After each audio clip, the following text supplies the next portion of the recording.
Now, Roma Wines, R-O-M-A, made in California for enjoyment throughout the world. Roma Wines present Suspense.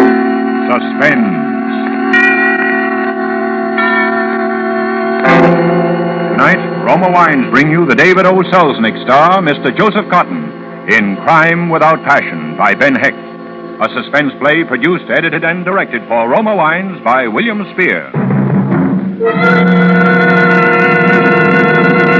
Suspense, radio's outstanding theater of thrills, is presented for your enjoyment by Roma Wines. That's R-O-M-A, Roma Wines. Those excellent California wines that can add so much pleasantness to the way you live, to your happiness in entertaining guests, to your enjoyment of everyday meals. Yes, right now a glassful would be very pleasant, as Roma Wines bring you Joseph Cotton in a remarkable tale of Suspense. She had phoned me to come over to her apartment. She wanted a showdown. Well, I wanted a showdown, too, and so I went over to her apartment. And after all the time I've given you. Well, everybody thinks we're engaged to be married. Now you're trying to give me the go-by just like that. The girls in this show, what a laugh they'll hand me. Who do you think you are, anyway? Now, calm and watch your temper. To think I've been such a fool. Earl Wilson and Winchell and just everybody, won't they give me the razz in their column? Mm-hmm. And the rest of the bunch around the El Bravo. Well, when they get through with me, I'll probably lose my lead in the Bird of Paradise. The nerve! Treating me as if I was a nobody. Where do you get like that, taking up a girl's time? She was a dancer at the El Bravo Club. She was number one on the line in the Bird of Paradise number in the floor show. That was where I first noticed her. I looked at her now with complete detachment. I wondered what I had ever seen in this red-headed, illiterate creature with her childish face and muscular legs. How could I have ever considered her charming or desirable? Probably for you. More likely it's Eddie White calling you, that dean of collegiate heroes. Oh, yeah? For me, by any mischance, just say I'm not here. Hello? Hello? No, he's not here. I don't know where he is. He's not here. Your office. Always making me lie for you. And as for that crack about Eddie White, you don't fool me, not for a minute. Don't just stand there and say, in that smug way. You know very well I haven't been seeing Eddie White. You're just using that for an excuse, aren't you? Well, are you or aren't you? You know all the answers. Sure, I know the answer to that. You're just saying that because you're trying to get rid of me, trying to put me on the escalator, that's what. Well, have it your own way. Have it your own way? Why, you... Now, cut that out. You think because you're a lawyer you can get away with this? I'll show you! Hey, look out. Your photograph in its swell, expensive frame. I'll show you what I think of that, too! You're not going to make a sucker out of me, you stupid... No, not my derby. Your derby? Why, I'll smash your face! Stay away from me, Nat. Don't come near me. No, that hurts. That ain't the half of it out. Why, you little vixen, how I hate you. I loathe you. I hate all of your kind. Don't strike me, don't you dare! Lou, put down the candlestick, Lou. Put it down, Lou. Don't do it!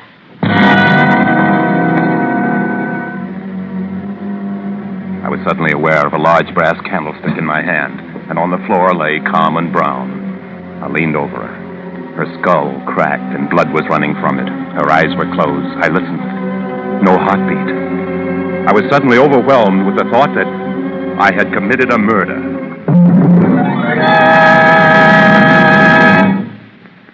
I don't think there's a lawyer in New York with more thorough experience in the handling of criminal cases. No.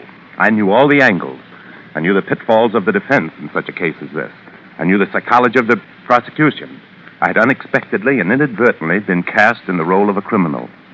Through my mind rushed all the prejudices and difficulties of such a case. And in less than a minute, I had put myself on trial on a plea of self-defense, reviewed the evidence, and found myself guilty.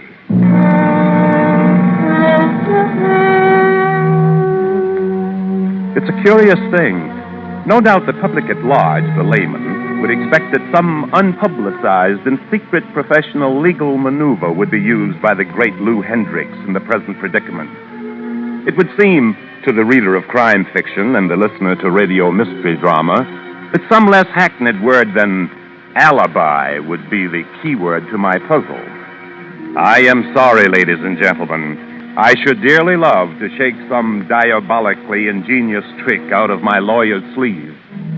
but such would be a waste of time. An alibi was what I needed. I needed to establish simply and conclusively that I was not there at the time of Carmen Brown's murder. Time was the important element. Yes, I must begin at once to establish that alibi.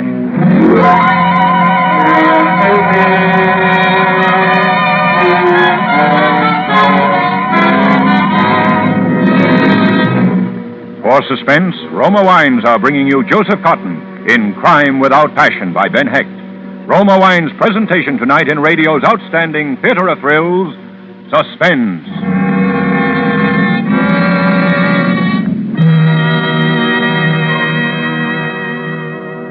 Between the acts of Suspense, this is Truman Bradley for Roma Wines. For Suspense, Roma Wines are bringing you Joseph Cotton in Crime Without Passion by Ben Hecht. Roma Wines' presentation tonight in radio's outstanding theater of thrills, Suspense.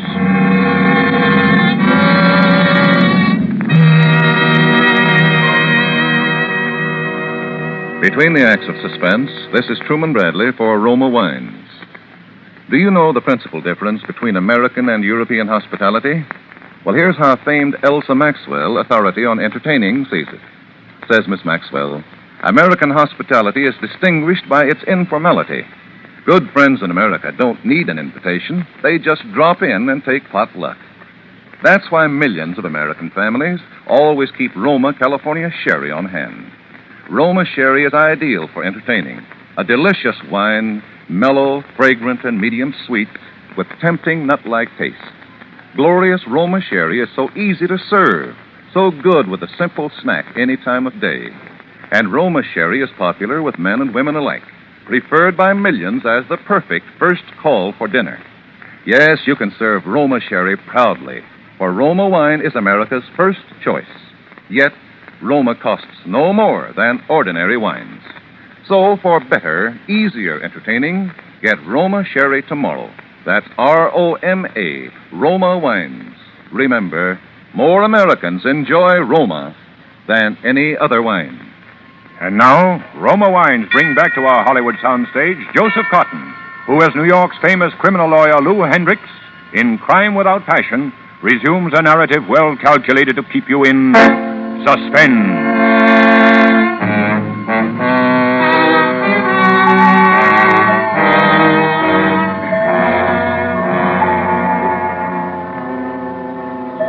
I leaned over and glanced at the watch on Carmen's wrist. The dial glass was broken. The watch had stopped. The hands pointed to 2 minutes of 4. The clock on the desk had just struck 4. The telephone. I let it ring. Had to. Of course, the phone made it impossible to establish an alibi by setting the time forward. Other phone calls might come in before 5 o'clock. Someone, perhaps the maid, might even come to the apartment in person. Through my mind rushed the courtroom scene in which my case would be tried. The prosecuting attorney wouldn't miss that. At 3:50, Carmen Brown was alive, as witness the fact that she answered a phone call which came through the switchboard to her apartment at that time. At 2 minutes after 4, just 12 minutes later, a phone call came through that same switchboard which she failed to answer. Why, gentlemen of the jury? No. What I needed was an alibi for the hour preceding 4 o'clock, the time at which her watch had stopped. I must provide not only an alibi for myself, but also fortify it with evidence, tending to prove that someone other than myself had done the deed. But how? Fingerprints? They told a graphic story. A story that would reveal that Carmen had been in a rage demanding something of the killer. This would point directly to me, since I was known to have been her admirer and steady caller at her apartment. But if I could make it appear as though the assailant was demanding something of her, he was in a jealous rage, had smashed the articles, including the framed photograph of Lou Hendricks, and had concluded with the killing of Carmen. I wiped the fingerprints carefully from the articles in question with my silk handkerchief. And again, I imagined myself on trial in the courtroom, this time with my defense counsel addressing the jury. Ladies and gentlemen of the jury, Carmen Brown had undoubtedly been attacked by some other shooter who was obviously jealous of the defendant, Lou Hendricks. As witness, the destroyed photograph of the latter. You will also note her assailant was crafty enough to remove all fingerprints. So far, it was good. I had set the scene. I was ready to leave the apartment. But wait, I just remembered. A gun was in Carmen's desk only a few feet from where she now lay. They would wonder why she hadn't defended herself with it. The prosecuting attorney wouldn't miss that. Oh, no. He'd point an accusing finger at me. And yet, Carmen Brown did not reach for this weapon with which she could have defended herself. Why? Was it because the assailant was someone familiar with her? Someone against whom she had no thought of harming herself?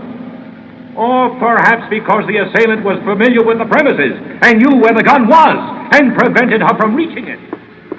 I took the gun and slipped it into my coat pocket. I would dispose of it later.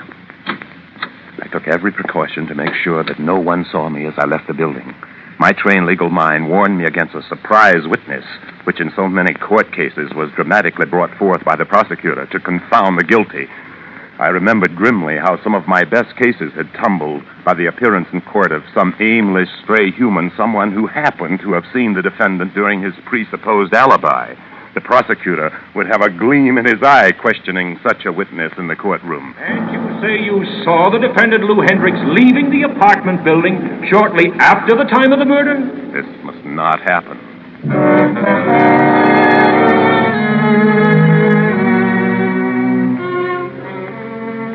I had my plan pretty well in mind by now. I took a back shortcut to Broadway, the Palace Theater. It was an off hour. There was not a long line waiting. I bought my ticket and went quickly in. Seats without waiting. Seats in the third aisle to your right, please. The moment I was seated, I got up again. I returned to the lobby, up the other side of the aisle, and went directly to the lost and found desk. Was there something I can do for you, sir? I wish to report the loss of a pair of gloves. Oh, do you have any idea where they were lost? Oh, somewhere in the theater. I had them when I came in. I'm not usually so careless, but the picture was so engrossing, I was completely carried away with it. And, well, apparently I failed to carry away my gloves. Gloves. I imagine they'll be turned in, sir. Oh, I'm sure they'll be found. If you'll just make a record of it. Lou Hendricks is the name, with an X. Hendricks, huh? Hendrix, huh? That's an unusual spelling. Family name. Well, all right, sir, Mr. Hendricks. If you'll just fill out this blank with your name and address and the time. Oh, yes, to be sure, the time. Let's see, what is the time? It's exactly 20 minutes after 4. I'll record that on the blank for you. After 4? Well, could it be that late? Heavens, I had no idea of the time. Quite a long picture. Yes, the picture was a little longer than most. I hope you enjoyed it, sir. Oh, yes, indeed. I enjoyed it very much. It was well worth sitting through. Well, thank you very much. I had established an alibi for having spent the time between 2:30 and 4:20 in the movie theater. This was a period of 2 hours, and this was now recorded in black and white at the Lost and Found desk. I'd taken care that this should be a movie that I had already seen, so I'd be able to recite the plot if questioned. The main body of my alibi had been achieved. I now went directly from the movie to my next port of call, Sardi's Restaurant, where I'm well known. How are you, Mr. Hendricks? Your usual salesman? Yes, Henry. It's in the headline? No, I just came from a movie. Oh, by the way, what is the exact time? I've got to make a telephone call. It's just 4:30, Mr. Hendricks. 4:30. I think I'll make my telephone call while you make me a chicken sandwich. Okay, the booth is just there, you know.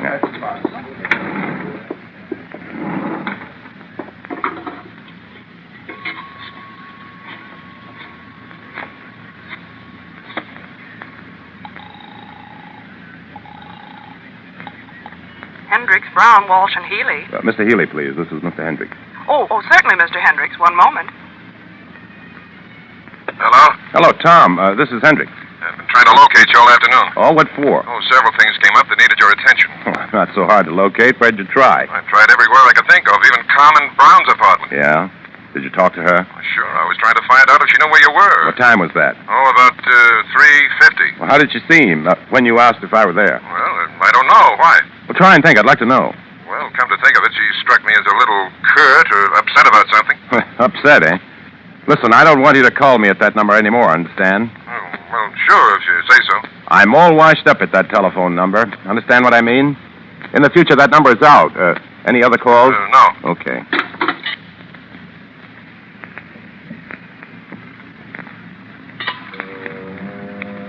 Again, my mind reverted to the courtroom scene in which I imagined my case being tried. But this time, I had my case well in hand. The thought of facing the prosecuting attorney did not disturb me. The thought of that little bout between the two attorneys even amused me. So, Mr. Hendricks told you that you needn't try to reach him at Miss Brown's apartment anymore, eh? Ladies and gentlemen of the jury, when the defendant made this statement to his trusted friend and law partner, he had undoubtedly good reason to believe there was another man in Carmen Brown's life. I had forged another link in the chain of evidence pointing to my innocence. Everything was working out in favor of a perfect alibi for my defense. Everything was going fine. I was beginning to enjoy the case very much.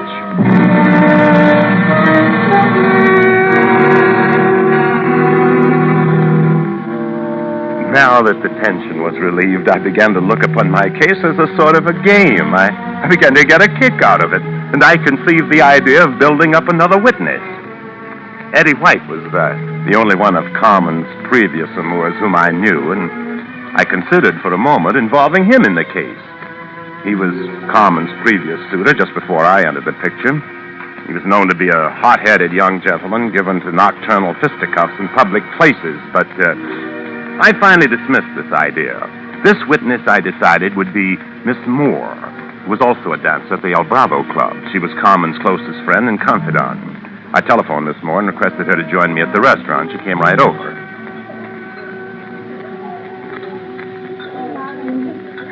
You see before you, Miss Moore, a man suffering from the perfidy of one whom he has loved and trusted. Would you mind saying that again in plain English? Well, to put it more simply, I think Carmen has been two-timing me. Miss Moore, I'm consumed with jealousy. I must know the truth, and you're the only one who can tell me. I don't get you, Mr. Henry. Miss Moore, I'm going out of my mind with the brooding and uncertainty of this thing. Oh, that's terrible, Mr. Henry. My law practice is suffering. I'll wind up by losing all my money. Oh, you mustn't do that, Mr. Hendricks. You know something? No. What is it? Oh, honest, Mr. Hendricks, I wouldn't tell this to another soul. You know Carmen's my best girlfriend. Oh. But you're such a swell guy. Well, I think you should know. But to tell you the truth, I don't think Carmen appreciates you. That's what. Miss Moore, if there is another man, someone Carmen really loves, I'd force myself to step aside. It's her happiness. Oh, well, I ain't saying she has. I just say Carmen has got an awful swell head since she got the lead in the Bird of Paradise number. She thinks she's some punkin'. And I'm only saying I don't think she appreciates a high-class gentleman like you. Thank you, Miss Moore. Have you seen Carmen today? No, I haven't. Have you seen her? No, I don't trust myself to see her. Goodness knows what I would do feeling this way. Oh, Mr. Hendricks, you're all worked up. And I don't blame you. Say, I have to leave you. I hate to leave, but I gotta go. It's getting late, and the dinner show goes on before long, you know. Tell Carmen I'll be over to the El Bravo tonight and give her a last chance to prove herself. Oh, I'll sure give her your message, Mr. Hendricks. I sure will. I knew Carmen had not been receiving attentions from another man, but if I could get Miss Moore to testify in court, I could use her to convince the jury that I was jealous of Carmen, but that I loved her and wanted her alive, not dead. This would make my case airtight. I then made another telephone call. This was to Carmen's apartment. Hello? Hello, is Miss Carmen Brown in? I'll ring her apartment.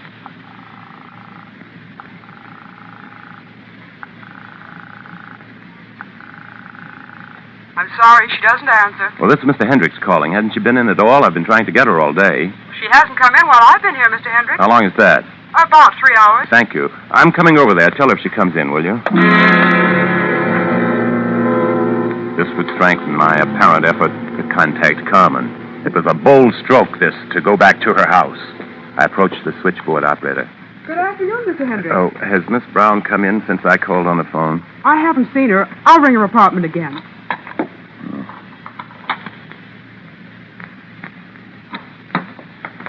She still doesn't answer. Well, please give her this note when she comes back. All right, Mr. Hendricks. I'll see that she gets it. I handed her the note. It read, "Darling, don't torture me anymore. Give me a chance to believe you. I'm willing to forget what I heard or thought I heard over the phone. As ever, Lou." This, too, would throw suspicion on another suitor. Not only had I established an alibi for myself, but also I had succeeded in pointing a finger at a suspected rival. I saw myself looking winningly at the jury while my defense counsel continued to address them.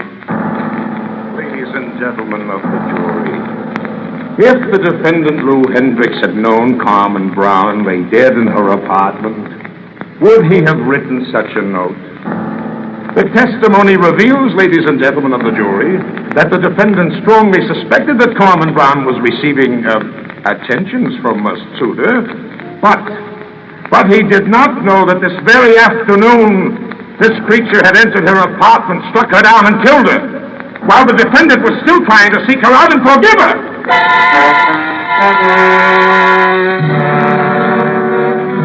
My alibi was now complete. I had every angle worked out. I summed up my case. It was perfect. From my superior legal knowledge, my vast experience, I had built a perfect case for myself. I was very pleased. My case was ready. I had an excellent dinner. Really excellent. I then put in another phone call to Carmen's apartment. I was ready to hear the news of the finding of the body. At the news of the crime, I would rush right over and act my part of the thoroughly grief-stricken suitor. This would be the finishing touch, a final flourish, as it were. Miss Brown does not answer. Crime had evidently still not been discovered. I decided the best course would be to go to the El Bravo Club. I was well known there. I'd order coffee and dessert and wait there until Carmen's absence was noticed and her murder discovered. Good evening, Mr. Hendricks. Right this way, sir. Good evening, George. Hello there. How are you? Hello, Lenore. Hi, Kay. Hello. Hey, Vito. Lud. So I said to him, I said, look, if you think I'm going to sit around here. Oh, come on. Blonde, can't you think of anything but Oh, blonde? honey, come on. Let's go home. Oh, not yet, till the floor goes Oh, the famous criminal lawyer Lou Hendricks. Oh, our ex-college hero, Eddie White, product of the higher education. Looking him over, I see. Yeah, mind if I sit here? Well, it's the entertainer's table. I have no monopoly on it. Then I'll sit down. By the way, Hendricks, I didn't know you were such a movie fan. Just what do you mean? Saw you going into the Palace Theater this afternoon. You did? Just what time was that? What time? Ooh, a little after 4, I should say. You're crazy. You think you saw me going to the Palace after 4? Why, I came out at 4:20 after seeing the whole show. I don't care what you say. I saw you going in at 4:15, to be exact. I was going to say hello, but you weren't looking my way. How'd you like the picture? Ought to be in your line, all about one of those crooked legal sharks. And you say you saw the defendant Lou Hendricks going into the theater at 4:15? Yes, sir, I did. The surprise witness that I had been so carefully guarding against. Here he was, sitting opposite me in the person of all people, Eddie White. In a flash, I could see all the evidence I had planted turning against me. The prosecution would take it apart piece by piece. The all too obvious false mechanism of my alibi. There was no alibi. I had no case. Eddie White's simple statement of the time, 4:15, revealed all of my subsequent actions as those of a thoroughly guilty man. Look, White.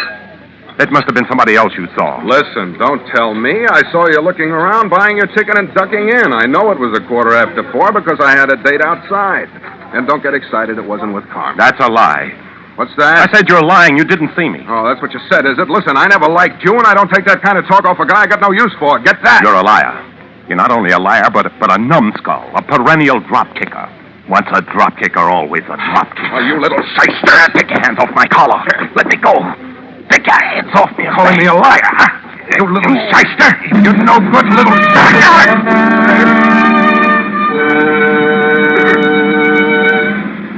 Somehow, I don't know how or when, I had taken the gun out of my pocket. Carmen's gun. The gun I was going to dispose of. I was holding it in my hand. It had exploded. No one heard the shot through the blare of the orchestra. A new number of the floor show was starting. Everyone's attention was focused on the dance floor. The chorus girls were coming out for the Bird of Paradise number, and everything was a little blurred, a little hazy. I looked at the girls as they came forward. Leading the chorus, I saw Carmen Brown, She was dancing. This could not be. I grew sick. I shut my eyes, and I opened them again. It was no hallucination. It was Carmen. Under her ear, at the back of her head, I saw strips of court plaster. Now I knew then what had happened. I'd left her apartment without taking a second look at her. Evidently, the blow had merely knocked her out. She must have regained consciousness and called for a doctor. It was as simple as that. She was alive now and dancing.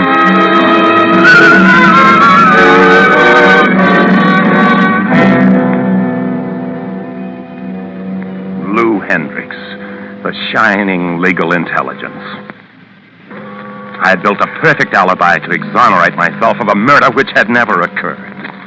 While across the table, slumped in a chair opposite me, was the body of a man for whose murder I had no defense. Every step of my carefully built alibi, my perfect case, would help to convict me of the killing of Betty White. This time I had no alibi. This time there was no possible defense. This time when the judge asked the foreman if they'd reached a decision, there could be only one reply. Yes, Your Honor, we have. We find the defendant guilty of murder in the first degree.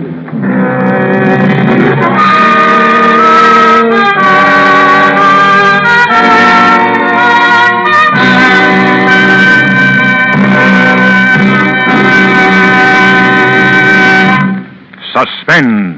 Presented by Roma Wines, ROMA, made in California for enjoyment throughout the world. Before we hear again from Joseph Cotton, the star of Crime Without Passion, tonight's suspense play, this is Truman Bradley for Roma Wines. One of the finest cooks I know recently told me her secret for winning praises. She said she cooks no better than her friends, uses about the same recipes, but her dinners win more compliments, actually taste better, because she regularly serves Roma wine with meals. Yes, Roma wine does make food taste better. For proof, tomorrow night, savor the tempting taste harmony of red Roma California Burgundy and a good thick hamburger steak, or spaghetti heaped with a spicy meat sauce. Or, if you prefer, try Roma Burgundy with Friday's traditional fish dinner. You'll discover Roma Burgundy adds tantalizing new flavor fullness to every meal. Let red, robust Roma Burgundy win compliments for your meals. Get delicious Roma Burgundy tomorrow. Remember, Roma wine is America's first choice. Yet, Roma costs no more than ordinary wines. So insist on Roma, R-O-M-A, Roma wines, made in California for enjoyment throughout the world. This is Joseph Cotton. I've always been particularly fond of Crime Without Passion, and it's been a great pleasure indeed to appear in it tonight for you on Suspense. Next Thursday, I know you'll want to hear a very young actor whom we've all admired for a very great number of years. It's Jackie Cooper grown up and just out of Uncle Sam's Navy. He'll appear on Suspense in a role quite different from anything you've ever associated with him. Joseph Cotton will soon be seen in the David O. Selznick Technicolor production, Duel in the Sun. Next Thursday, same time, Roma Wines will bring you Jackie Cooper as star of Suspense, radio's outstanding theater of thrills. Produced by William Spear for the Roma Wine Company of Fresno, California.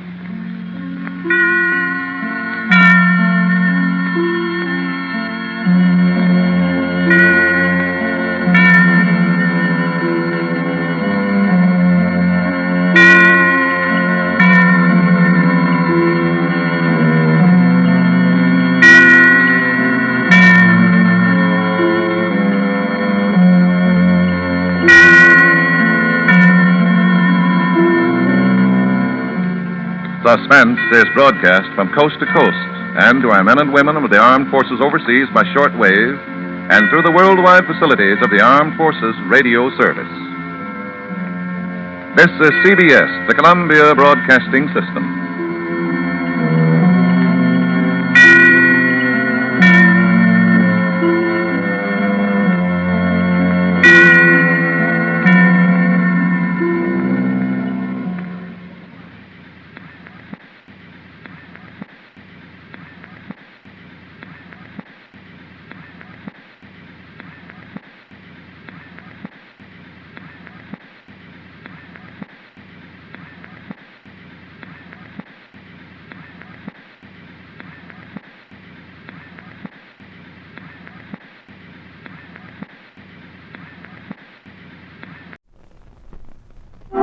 Suspense. Tonight, Mr. Dane Clark as star of Spoils for Victor, a suspense play produced, edited, and directed by William Spear.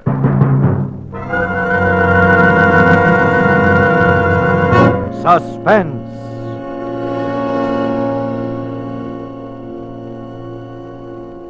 Can he talk, Doc? I wouldn't advise it, but... Maybe what you ought to ask is, will he talk? Oh, I thought you were asleep. Hi, Harry. Remember me, do you? You had me down to the DA's office enough times, so I ought to. I didn't talk those times either, remember? You ought to save your strength as much as you can, Mr. Rediger. Doc here thinks I'm going to die. Are you? I don't think so. I don't think I'm going to talk either. There's some questions we got to have the answers to. If we don't get them from you, Vic, we're going to have to get them from somebody else. Oh. What kind of questions? About those 2 slugs you got in your ribs, among other things. They're not in there anymore, at least that's what the doc tells me. All right, Vic, I'm sorry. Wait a minute, Harry. Yeah? Listen. I don't know how she feels about this. But if I talk, you gotta leave her out. Altogether out, complete. See? That could be, Vic. You've always been a pretty right guy, Harry. Is that on the level? On the level, Vic. All right. Maybe you can sell it to pictures. Alan Ladd. You could call it The Gangster and the Lady.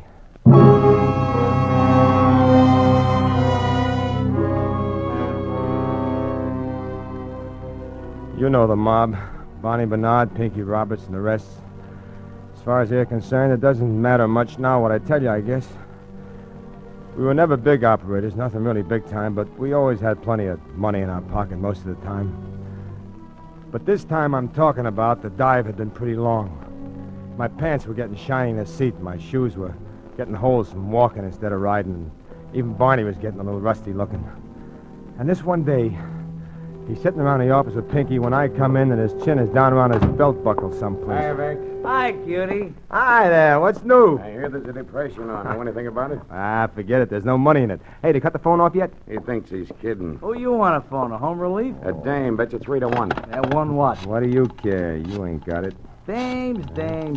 Boy, I ain't never seen nothing like this guy with dames. They buzz around him like he was John D. Rockefeller. There you go, always looking at the seamy side. Some dames like you for what you are, not what you got. Sure, I know the kind. Your mother and your grandmother. Hello, is Madeline there? Yeah, I guess so. Victor Rudiger. Who's calling, some guy said. She's probably married. So what? She give you the phone number, didn't she? Hello, Madeline. Yeah, remember? Say, who's the guy who answered the phone? Oh, so you got a sense of humor, too, huh? The butler, she said. I just called up to say hello. I don't like to let these things get cold, you know. That's right. What are you doing with yourself? Well, now, for instance. I see. Hey, sure I would. Where do you live? Wait till I write it down. Okay, I'll do that. Goodbye now. Hey, where's a place called Whitford Way? Whitford Way? Yeah, you ever hear of it? Yeah, it's in Bel Air, Vic. Bel Air? Yeah. Hey, that's pretty big stuff, ain't it? Yeah, plenty. Say, you don't suppose she does have a butler, do you? Sure, there's a butler, all right. And she's the maid. What's she like, Vic? How'd you meet her? Well, I'm just walking along Vine Street, rubbing my last 2 nickels together. She comes out of a joint with her arms full of bundles. She bangs into me. She goes one way, the bundles go the other. I pick her up. So one thing leads to another. I buy her a cup of coffee, and I got her phone number before she decides to have another one. I scram, that's all. Nothing special, but she looks like she wouldn't try to promote you for much more than a ticket to the movies, and that's the best offer I had all week, so I gave her a ring. Come up and see me, she said. So I figure, what can I lose, right? Right. What's her name? Madeline what? Well, she didn't tell me, but the guy on the phone, wherever he was, he said it was Rawlins, Rawley, something like that. So what? You don't read the papers much, do you, Vic? I guess I know where the horses are running as well as the next guy. Why? Is that her? That dame in the picture, is that her? Yeah. You see what it says? Madeline Rawlins opened up Bel Air home. Wealthy sugar heiress whose personal fortune makes her one of the world's richest girls. Holy smokes! You ought to keep up on those things. That's her, all right. That's Oh, her. of all the dumb luck, boy, you got it. Yeah. Hey, I might be able to shake a little of that sugar out of there at that, huh? That's the trouble with you, Vic. You think too small. Sure, what you want to do is marry the dame. Well, what's so funny about that? Maybe I've been underestimating your talents, Vic. All right, funny man, what? Funnier things have happened, Vic. Are you kidding? No. Ah, Bonnie, be yourself. So maybe the dame does go for me for a couple of weeks. All right, a couple of months. Because I'm different from the guy she's been going around with. But take a guy like me serious? Nuts. Maybe we could do something about that so you wouldn't be so different. So what? So what if I even if I did marry the dame? Do you think I could stick up with a setup like that? I'd be out of my ear in 6 months. A lot could happen in 6 months, Vic. Nothing that I couldn't make happen in 6 weeks and without any marrying. Oh, yes, it could, Vic. What? Something could happen to her. Like what? Like an accident? Accidents happen all the time. And they got community property laws in this state. Oh? See? Nothing doing. Okay. You're going out to see her, though, ain't you? Yeah, I guess so. Yeah. You might need it. Thanks, bro. 50. What's that for? I just want you to make a good impression on the girl, that's all. Thanks. And think about it, Vic.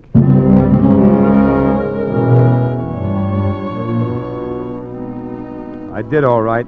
I guess it's all I did think about the whole of that first afternoon I was out there to see her. I didn't see her again for over 2 weeks. Because that night, we decided. Barney put up nearly all the cash he had left. He bought me a car, a suite of rooms at the Ambassador, clothes. That's one of our very nicest numbers, Mr. Ruddigan. It looks just stunning on you. $185. Leave her see something that ain't quite Well, so... shut up. We'll take it. Splendid. How about shirts, ties?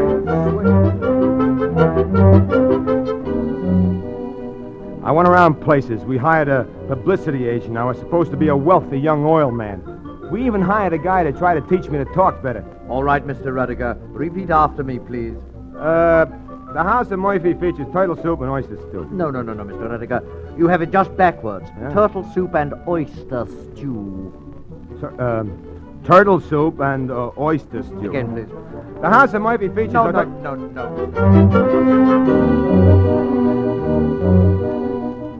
After 2 weeks, I looked a little better. Enough to get by in small doses anyway. And I began to go out and see her again. And after 2 months, I wouldn't have known myself because I was standing in a striped pants and a cutaway coat in church. And she was standing there beside me. And the minister was standing in front of both of us. Do you, Victor, take this woman to be your lawful wedded wife? To have and to hold, to love and to cherish from this day forth? For better, for worse, for richer, for poorer, in sickness, in health, until death do you part? I do. Do you, Madeline, take this man to be your lawful wedded husband? And all the time, all I could think of was that it was funny. And kind of tough, too, when you stop to figure how a woman is supposed to feel at a time like this. That when she spoke those 2 little words, she'd be signing her own death warrant. I do.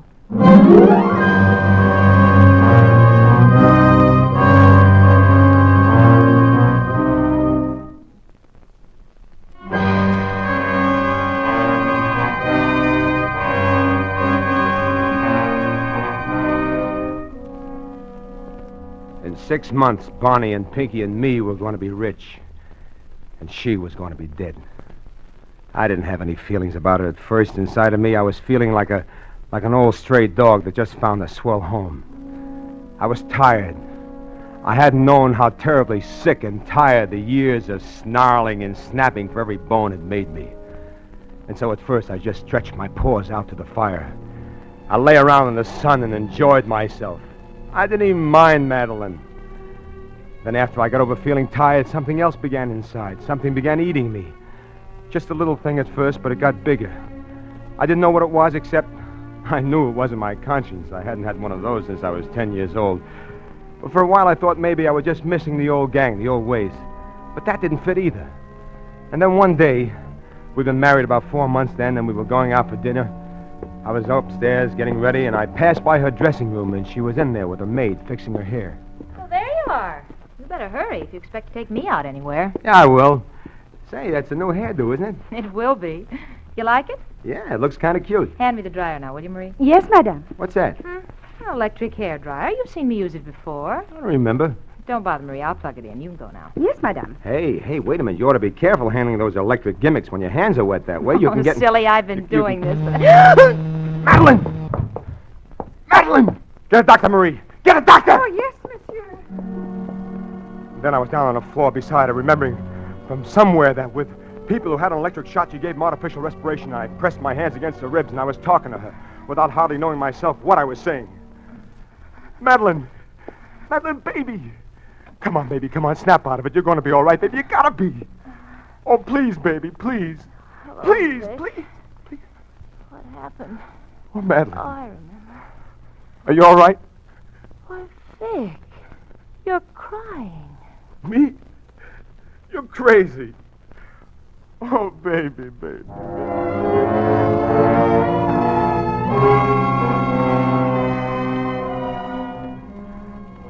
So there it was. So now I knew. Because if I just stood there, she'd have died. But I couldn't stand there. Not for all the money in the treasury could I have stood there. Because I was in love with her.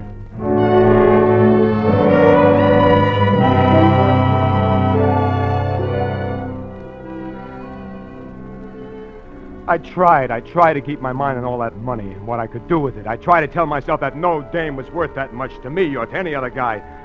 And all the time I was going nuts. I wasn't fit to be living with wild animals, to say nothing of a girl like Madeline. Vic, have you decided about going up to Arrowhead this next weekend? What? Huh? Vic, please put down the paper and listen to me. Where are you going? Business. I got a little deal. Oh, it must be quite a deal, Vic, to make you feel the way you have been lately. It is, Madeline. Quite a deal.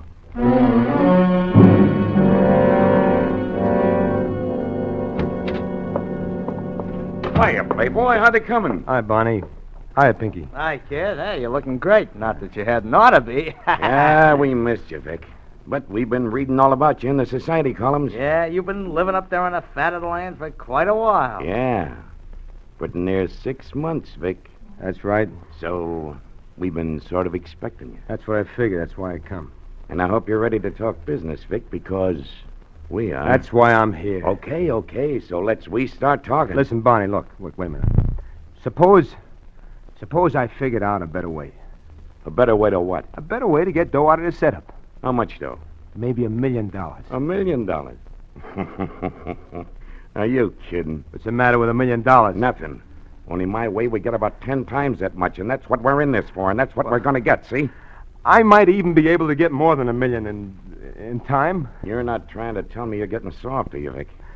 I don't like murder, that's all. And you wouldn't try to tell me you've fallen for the dame, would you? Well, what if I did? Because I wouldn't believe you.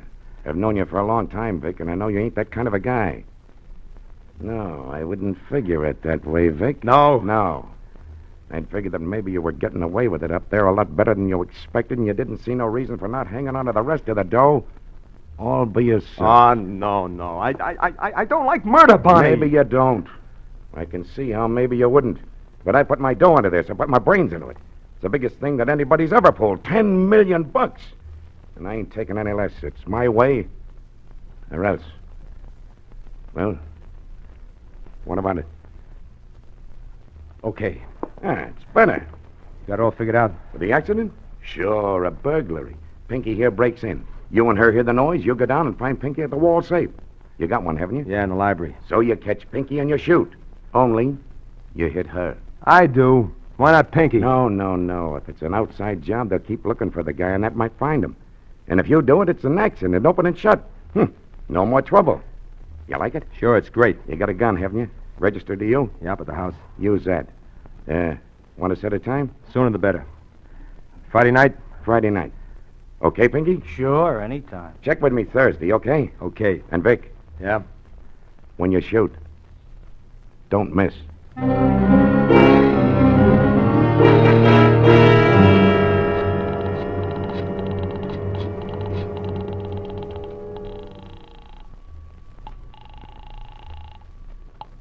Hello? Hello, Helen. Yeah? This is Vic. Victor Rudiger. Vic! Why, you old so-and-so. I never thought I'd ever hear from you again. Look, Helen, I want you to help me. Why, sure. What is it? I wouldn't ask you, Helen, but I'm on a spot. Yeah, I was on a spot once, too, remember? What do you want? You're a good kid, Helen. Now listen. I can't tell you over the phone, and don't talk to anybody. Not to anybody until I tell you. But what are you doing Friday night? Whatever you say. Okay, I'll be in touch with you. Remember, Friday night.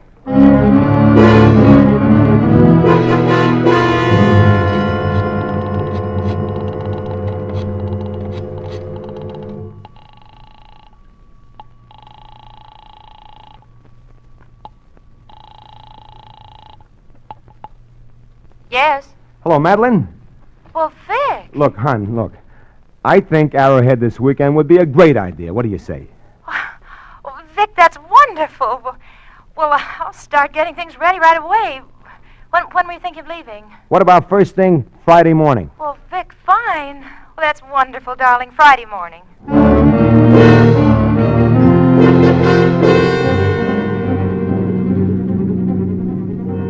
It's about 90 miles to Arrowhead, and I usually make it in 2 hours easy the way I drive. But this time, I guess my mind was on almost everything except my driving. You made up your mind pretty suddenly, didn't you, darling? About what? Oh, About coming up here. I don't know. Vic, please, not so fast on these turns. Fast. It was too slow a while back. Well, a while back it was too slow. You were crawling. Why'd you tell the servants to go away for the weekend? Away? I didn't tell them to go away. Well, the way you said it, it meant that. Well, we were going to be away. I figured they might like a little vacation, too. Oh, I see. Vic, what is it? What's what? What's the matter? Nothing the matter, Madeline. It's just business. Business, that's all. Victor, I don't believe you. What do you mean? I mean, I don't believe it's business. I believe it's something else. Oh, what else could it be? I believe it's something about you and me. Oh, it isn't. It isn't, Madeline. It isn't. It's a deal, that's all. And it'll all be over by a few days. Will it? Of course it will. Vic, I love you. I could never fool myself about that. I'd do something awful if anything ever came between you and me. Anything or anyone. I know, Madeline. You don't want to talk about it, do you? I can't, Madeline. All right. Remember, anything or anyone.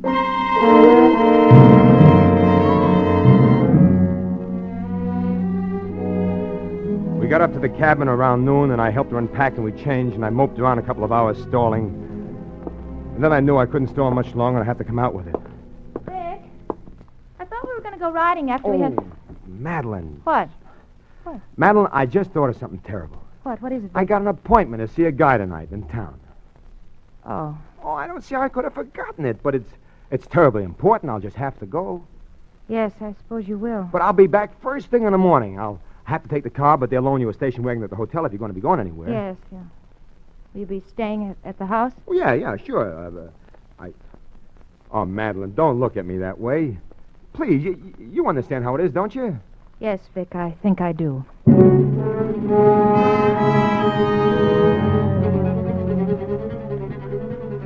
I drove on down feeling like the world's worst heel and scared and excited, too. I called Helen and told her how to get out there and where to leave her car and how to get in without anyone seeing her in case they were already watching a joint. It was good and dark, about 8 o'clock when I let her in. Am I on time? Sure, swell. Boy, what a dump. Yeah, it's quite a place, isn't it? It's awful empty, though. I had an idea it was kind of a party or something. It is, kind of. The people I'm expecting will be along later now. Come on, up this way. Gee, knew you'd married into the gravy, Vic, but I didn't know it was anything like this. You come in here. Now, what's this? Bedroom, dressing room. So this is what rich people call a bedroom. Look at the mirrors. Yeah, look, Helen, can you put your hair up over your head? Huh? You know, that sort of crown business on top? Well, like this? Sure. Yeah. Is that part of the act? Yeah, that's it. And while you're at it, put on this nightgown, will you? And the dressing gown, too. And there ought to be some slippers in there that will fit you. Now, wait a minute. Oh, now, wait a minute, Helen. It's nothing like that. I'll wait outside. Vic, it is one of those divorce things, is it? No, like I said, it's a sort of a gag. Okay. You're the doctor. And what's that? Phone. Aren't you going to answer it? Probably isn't important.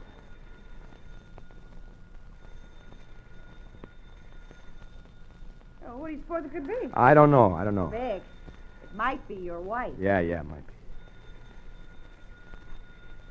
Well, for heaven's sakes, why don't you answer I it? can't answer it. Oh, all right. Oh, gee, these things of your wife's a darling. How do I look, huh? You look just about right.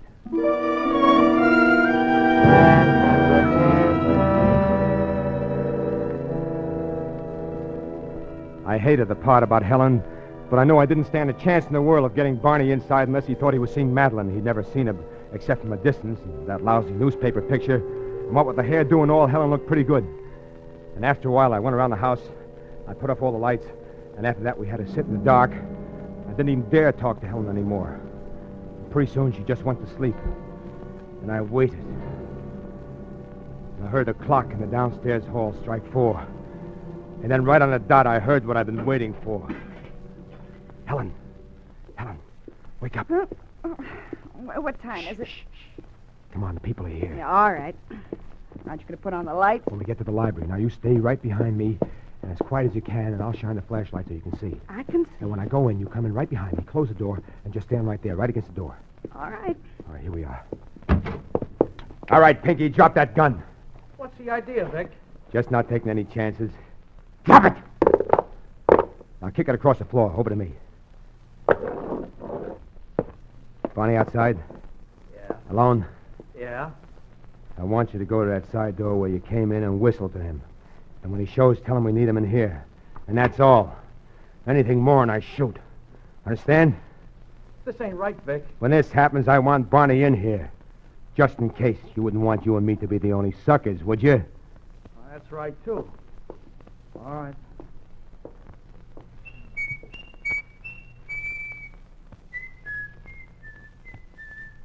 Hey, Barney, we need you.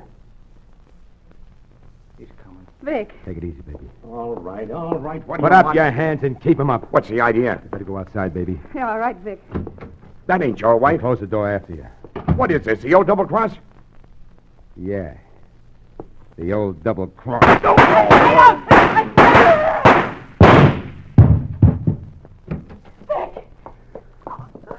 Oh, Vic, you killed him. They broke into my house. They were burglars. But that's Barney Bernard. They broke into my house. Oh, Vic, I don't want to be mixed up in anything. You're not going to be mixed up in anything. Nobody saw you come. Nobody will see you go. Is that why? I mean, your wife's nightgown is... I'm sorry. I couldn't tell you more. I can't tell you now either, but you better get your things and scram. I've got to call the cops. All right, Vic. What's that? Madeline. I told you what I'd do, Vic. Madeline!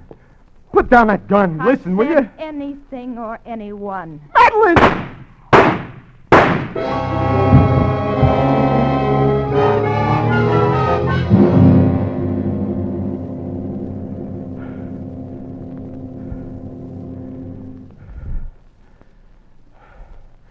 There it is, Harry. But remember, you said the DA's office would lay off her. That's right. You better lie down there. Look, Harry, do you think the way it was, it might make a difference? How? To her? Yeah, Vic. Yeah. I think it might.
This is the Armed Forces Radio Service.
Now, Roma Wines, R-O-M-A, made in California for enjoyment throughout the world.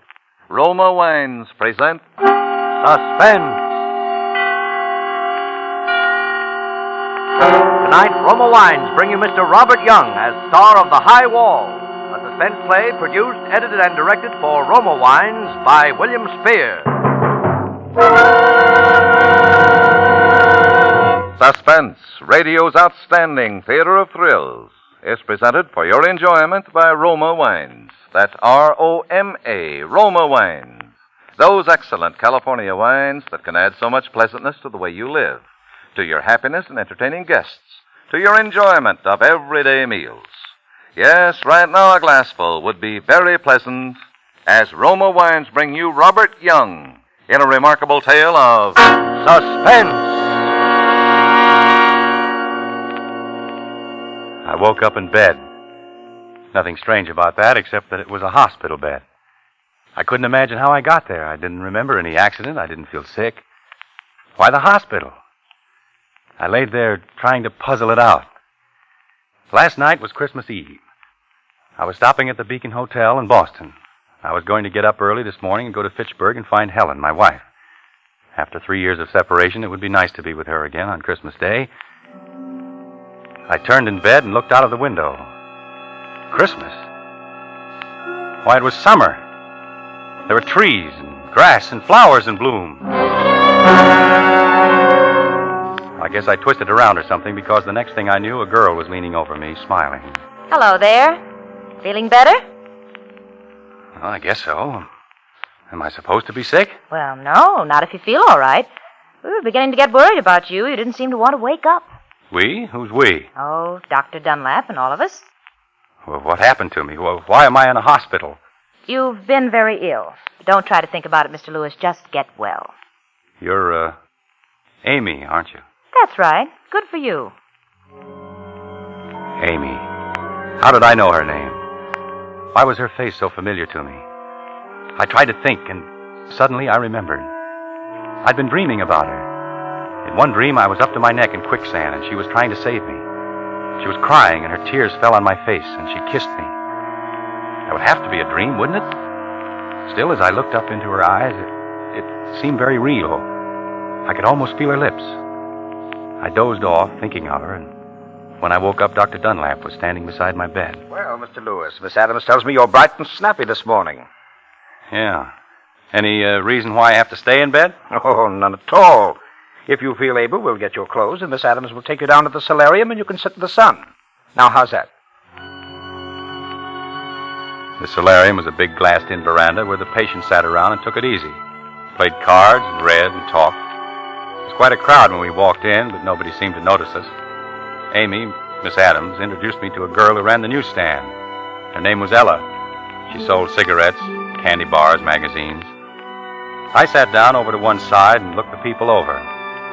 Nobody seemed very sick, but they said silly things and laughed a lot. One man acted like he was catching a ball and throwing it to second base. Then he'd argue with the umpire over a bad decision, and suddenly it hit me, like a smash in the face. This wasn't a hospital. It was an insane asylum.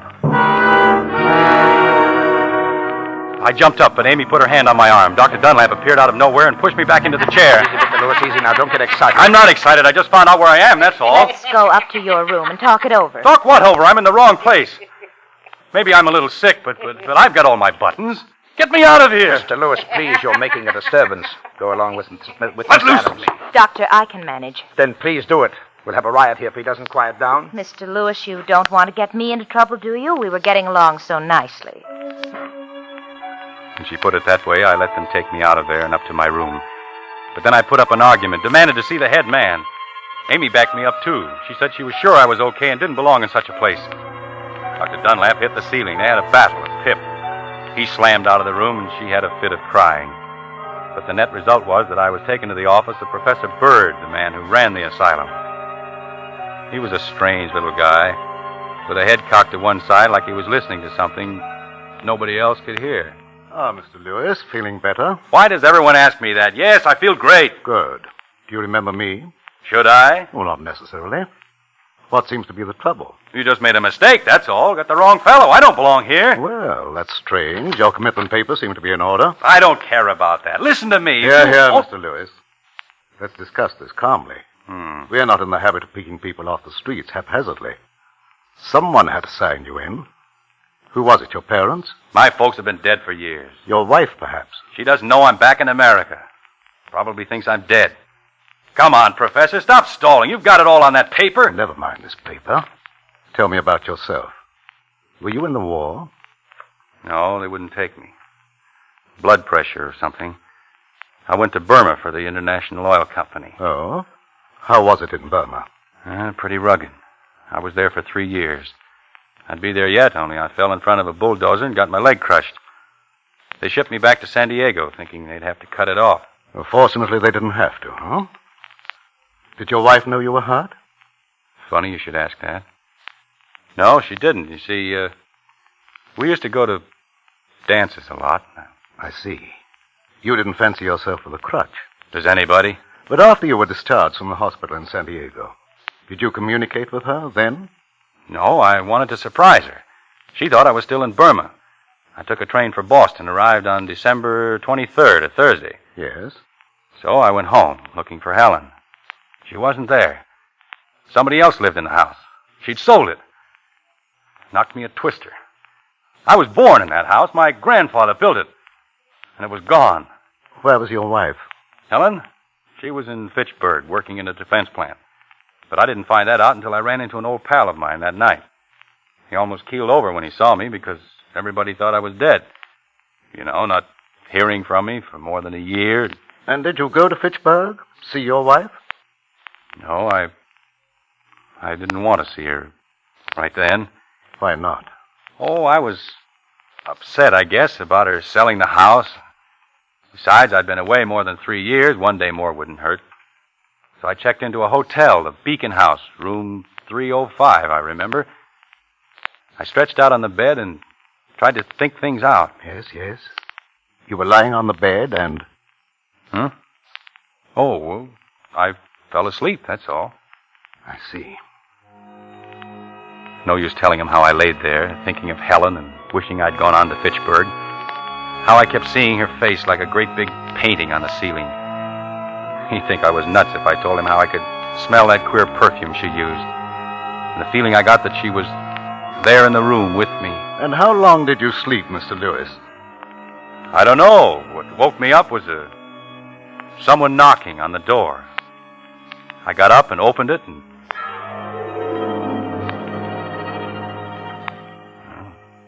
That's all I remember. Who was it at the door? I don't know. It's just like the lights went out. I don't remember a thing. Until I woke up here this morning. I see. Do you know where you are? No. This is a hospital for the mentally ill. This is the Flowerdale Hospital for the criminal insane. Criminal insane? I'm not insane, and I'm not... I've had a blackout, that's all. Does that make me a criminal? Oh, no, it's the other way around. The crime caused the blackout. Crime? What crime? What did I do? I can't tell you that. I'll say you can't. You've got the wrong man. And you're afraid to admit it. I wish that were true for your sake, Mr. Lewis. However, I attended your trial. The state called me as an authority on mental diseases. It was at my suggestion that you were sent here for treatment. How? How long do I have to stay? Until I'm convinced you are no longer a menace to society. All right. Give me a test. I'll get out of here in a hurry. I've just given you a test, and you failed badly. Why? Because I can't remember being in trouble? Well, that could happen to anyone. No, not in your case, Mr. Lewis. Your mind has drawn a certain a curtain across something it doesn't want to remember. The crime you committed is buried in your subconscious mind. Until you can remember everything that happened from the time you opened that door down to the present moment, I shall have to detain you. When you remember your crime and the reason you committed it, you can walk out of here a free man. But you're pretty sure I won't do it, aren't you? Okay, I'm going to fool you. Dr. Dunlap, Miss Adams, you're witnesses to what he said. Understand, Mr. Lewis, I'm interested in reasons. You'll get everything. You're a man of your word. I'll be on the street tomorrow. Come on, Miss Adams. Outside in the corridor, I felt so relieved, I threw my arms around Amy and gave her a big kiss. Then we walked hand in hand toward the stairway. We met a couple of nurses, and Amy stopped to talk to them. I walked back to Professor Bird's office and listened at the door. He and Dr. Dunlap were still talking about me. I heard them mention my name. I opened the door real easy so they wouldn't notice it. Why, he's been a walking zombie. He couldn't talk, had to be fed, bathed, and put to bed like a child. I'm really very encouraged.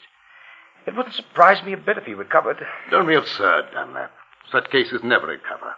You'll struggle a few weeks, try to remember, then chuck it. Oh, by the way, I think I ought to know. What did he do? Well, understand, I don't want it noised around. But you'd better tell his nurse that he's dangerous, especially when he thinks he smells perfume. Oh, yes. Yes, he did mention perfume. For your information alone, the man's a killer. Really? A rattlesnake. He strangled a woman with his hands, and he'll do it again. Here, read his history. That's all I heard, because Amy picked that moment to come and get me. But I'd heard enough to realize that something was terribly wrong. Me? A killer? Why, I never hurt anyone in my life. I'd been framed. Somebody had committed a murder and pinned it on me because I'd lost my memory and couldn't defend myself. The only way to get free was to recall everything that happened, every single thing from the moment I opened that door. What if I couldn't remember? What if I never remembered? It meant being kept here, locked up for life, for a crime I didn't commit. Nice spot for an innocent man.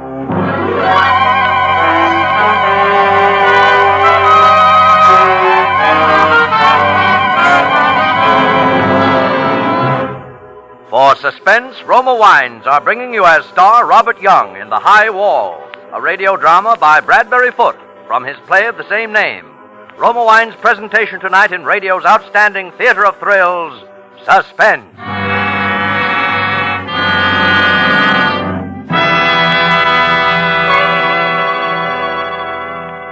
Between the acts of Suspense, this is Truman Bradley for Roma Wines. We Americans are noted for taking the job home with us. We frequently sit down to dinner, our minds still occupied by the work of the day, and get no real pleasure from our meal. My favorite recipe for adding enjoyment to food is a glass of tempting Roma California sherry before dinner. Designed by the goodness of nature and the skill of man to make food taste better, Roma sherry is the perfect first call to dinner. As you pour the golden amber goodness of Roma sherry into a glass, enjoy its fresh, full fragrance. Then sip Roma sherry. Savor with your tongue the happy miracle of sun, grape, and cask that give Roma sherry the pleasing nut-like taste so many millions prefer. Yes, the simplest dinner becomes more enjoyable when introduced by Roma sherry. Prove that yourself. Enjoy Roma sherry before your dinner tomorrow. For Roma, America's favorite wine, costs no more than ordinary wines. So insist on Roma, R-O-M-A, Roma wines. Remember, more Americans enjoy Roma than any other wine. And now Roma Wines bring back to our Hollywood soundstage Robert Young in The High Wall, a tale well calculated to keep you in suspense.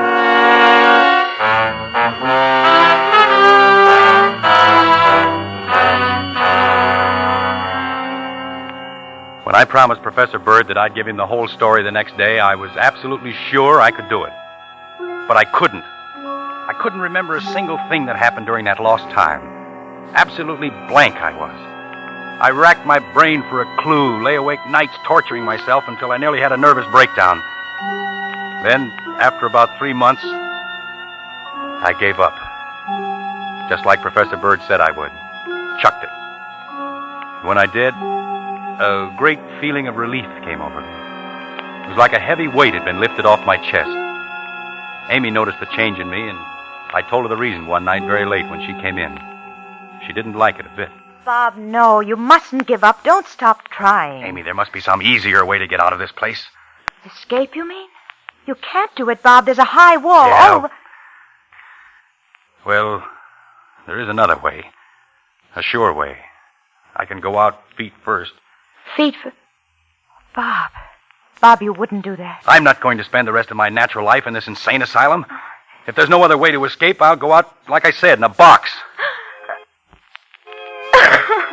Suddenly, she was crying like a kid. Helen used to cry like that. It never struck me before, but Amy was a lot like Helen. As I watched her, it almost seemed like she was Helen. I guess I got a little mixed up because I put my arm around her and lifted her face up to mine. For a second, I seemed to be holding Helen. Then I got things straightened out in my mind. I stepped back. Sorry, Amy. I guess I got a little out of line. That's all right, Bob.